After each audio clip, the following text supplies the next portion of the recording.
اعوذ باللہ من الشیطان الرجیم بسم اللہ الرحمن الرحیم الصلاۃ والسلام علیکہ یا رسول اللہ صلی اللہ علیہ وآلہ وسلم۔ السلام علیکم ورحمۃ اللہ وبرکاتہ۔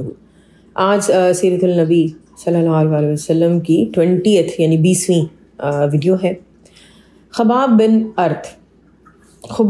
ارت جو ہیں وہ آزاد ماں باپ کے گھر پیدا ہوئے تھے، لیکن انہیں پھر کسی نے اغوا کیا اور غلاموں کی منڈی میں بیچ دیا، جس کے بعد خباب ایک غلام بن گئے۔ حضور صلی اللہ علیہ وسلم خباب بن ارت کو پسند کرتے ہیں اور ان کے پاس بیٹھتے ہیں، اور اسلام کی سچائی جو ہے وہ خباب قبول کر لیتے ہیں۔ اب ان کی ایکسپرٹیز کیا تھی؟ یہ کس چیز کا کام کرتے تھے؟ لوہے کا کام کرتے تھے۔ انہیں تلواریں، نیزے، تیر اور ڈھالیں وغیرہ بنانے میں کافی مہارت حاصل تھی۔ لیکن جب یہ اسلام قبول کرتے ہیں تو کیا ہوتا ہے کہ ان کو جلتے ہوئے انگاروں پہ لٹایا جاتا ہے۔ کبھی کوئی آدمی ان کو انگاروں پہ لٹانے کے بعد ان کے سینے پہ پاؤں رکھ کر کھڑا ہو جاتا ہے، یہاں تک کہ ان کے جسم کی چربی پگھلتی ہے اور اس سے آگ بجھتی ہے۔ اسی طرح ان کی مالکن، جس کا نام انمار تھا، اس کو جب ان کے رسول اللہ صلی اللہ علیہ وسلم پر ایمان لانے کی خبر ملی تو اس نے کیا کیا کہ لوہے کا ٹکڑا جلتی ہوئی بھٹی میں رکھا، اسے خوب انگارے کی طرح گرم کیا اور پھر اس نے وہ خباب کے سر پہ رکھ دیا۔ خباب بہت شدید تکلیف میں مبتلا ہو جاتے ہیں، اور انمار جو ان کی مالکن ہے وہ انہیں مسلسل یہی کہتی ہے کہ بس جس دن دین چھوڑ دو گے اس دن آسانی ہو جائے گی، ورنہ یوں ہی تمہیں جلا جلا کر مار دیا جائے گا۔ پھر ایک دن خباب جو ہے وہ حضور صلی اللہ علیہ وسلم کی خدمت میں عرض کرتے ہیں کہ میرے لیے دعا کریں، تو اللہ تعالیٰ کے حضور صلی اللہ علیہ وسلم دعا کرتے ہیں کہ یا اللہ اس آزمائش میں خباب کی مدد کر دیں۔ اب آپ دیکھیں، جس کے لیے حضور صلی اللہ علیہ وسلم دعا کریں اس کی قسمت نہ پلٹے۔ حضور پاک صلی اللہ علیہ وسلم کی دعا کے بعد ہوتا یہ ہے کہ خباب کی جو مالکن ہے اس عورت کے سر میں درد اٹھتا ہے، اور درد کی شدت اس قدر زیادہ ہوتی ہے کہ وہ بے انتہا تکلیف میں ہوتی ہے، بالکل چین نہیں آ رہا ہوتا۔ اور پھر اس وقت کے جو حکیم ہوتے ہیں وہ اسے کہتے ہیں کہ لوہے کی گرم سلاخیں لو اور ان کو اپنے سر پہ رکھو اور پھر تمہیں آرام ملے گا۔ اور پھر کیا ہوتا ہے کہ خباب لوہے کا ٹکڑا آگ میں رکھ کر گرم کرتے ہیں، اور جب وہ بالکل یعنی کہ انگارہ بن جاتا ہے تو مالکن کے سر پہ رکھتے ہیں، اور تب مالکن کے سر درد میں کچھ کمی آتی ہے۔ اسی طرح خباب کا ایک اور واقعہ بھی ہے کہ وہ لوہار تھے اور تلواروں کا کام کرتے تھے، تو مکہ کا سردار ہے عاص بن وائل، وہ ان سے تلواریں خریدتا ہے، اور جب تلواروں کی قیمت ادا ہونی ہوتی ہے تو وہ کہتا ہے کہ میں اس وقت تک تمہاری یہ جو تلواروں کی قیمت ہے تمہیں ادا نہیں کروں گا جب تک تم حضور صلی اللہ علیہ وسلم کا انکار نہیں کرتے، اسلام سے نہیں پھر جاتے۔ تو خباب اسے کہتے ہیں کہ خدا کی قسم میں اللہ کے رسول صلی اللہ علیہ وسلم سے بالکل بھی نہیں پھروں گا یہاں تک کہ تم بھی مر جاؤ، اور پھر قیامت کے دن تمہیں قبر سے زندہ اٹھایا جائے گا۔ یہ بات جو ہے صحیح بخاری کی حدیث اور صحیح مسلم میں بھی بیان کی گئی ہے۔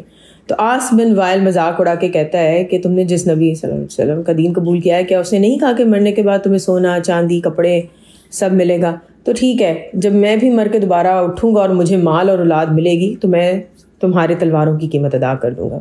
تو اس وقت سورہ مریم کی یہ آیات نازل ہوتی ہیں۔ سورہ مریم کی آیت نمبر 77 سے 80 میں اللہ تعالیٰ یہ بیان کرتے ہیں، کیا تو نے اسے نہیں دیکھا جس نے ہماری آیتوں کا انکار کیا اور کہتا ہے کہ مجھے دولت اور اولاد دی جائے گی؟ کیا اس نے غیب کو دیکھا ہے یا رحمان سے کوئی وعدہ لیا ہے؟ بالکل بھی نہیں۔ ہم اس کا یہ دعویٰ لکھ لیں گے اور اسے بڑا عذاب دیں گے، اور جس مال و دولت کی یہ بات کر رہا ہے وہ ہمارے پاس رہ جائے گا اور یہ اکیلا آئے گا۔ خباب ایک غلام تھے، اس لیے جب انہوں نے ہجرت کی مدینہ شریف کی طرف تو تبھی ان کو اس ظلم و ستم سے نجات ملی۔ اسلام کی راہ میں جو پہلی خاتون شہید ہوئیں وہ سمیہ رضی اللہ عنہا ہے۔ ان کے ہسبینڈ حضرت یاسر جو ہیں وہ اسلام کے دوسرے شہید ہیں۔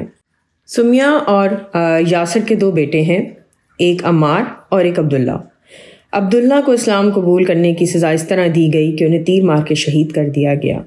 عمار رضی اللہ عنہ کو بھی اسلام قبول کرنے کی سزا اس طرح دی جاتی تھی کہ آگ سے ان کو جلایا جاتا تھا، اور ان پر اس قدر ظلم کیا گیا کہ بعض اوقات وہ اپنا ہوش کھو بیٹھتے تھے، ان کی زبان سے ایسے الفاظ نکلتے تھے جو دوسرے لوگوں کو سمجھ نہیں آتے تھے۔ ایک مرتبہ حضور صلی اللہ علیہ وسلم گزرے تو آپ صلی اللہ علیہ وسلم نے دیکھا کہ عمار رضی اللہ عنہ کے جسم کو گرم لوہے سے جلایا جا رہا ہے، تو رسول اللہ صلی اللہ علیہ وسلم نے پیار سے عمار رضی اللہ عنہ کے سر پہ ہاتھ پھیرتے ہوئے کہا، اے آگ، جس طرح تو اللہ کے نبی ابراہیم علیہ السلام کے لیے ٹھنڈی اور سلامتی والی ہو گئی تھی، اسی طرح عمار کے لیے بھی ٹھنڈی اور سلامتی والی ہو جا۔ کہا جاتا ہے کہ اس دعا کے بعد عمار بن یاسر کو آگ کبھی بھی کسی قسم کا کوئی نقصان نہ پہنچا سکی۔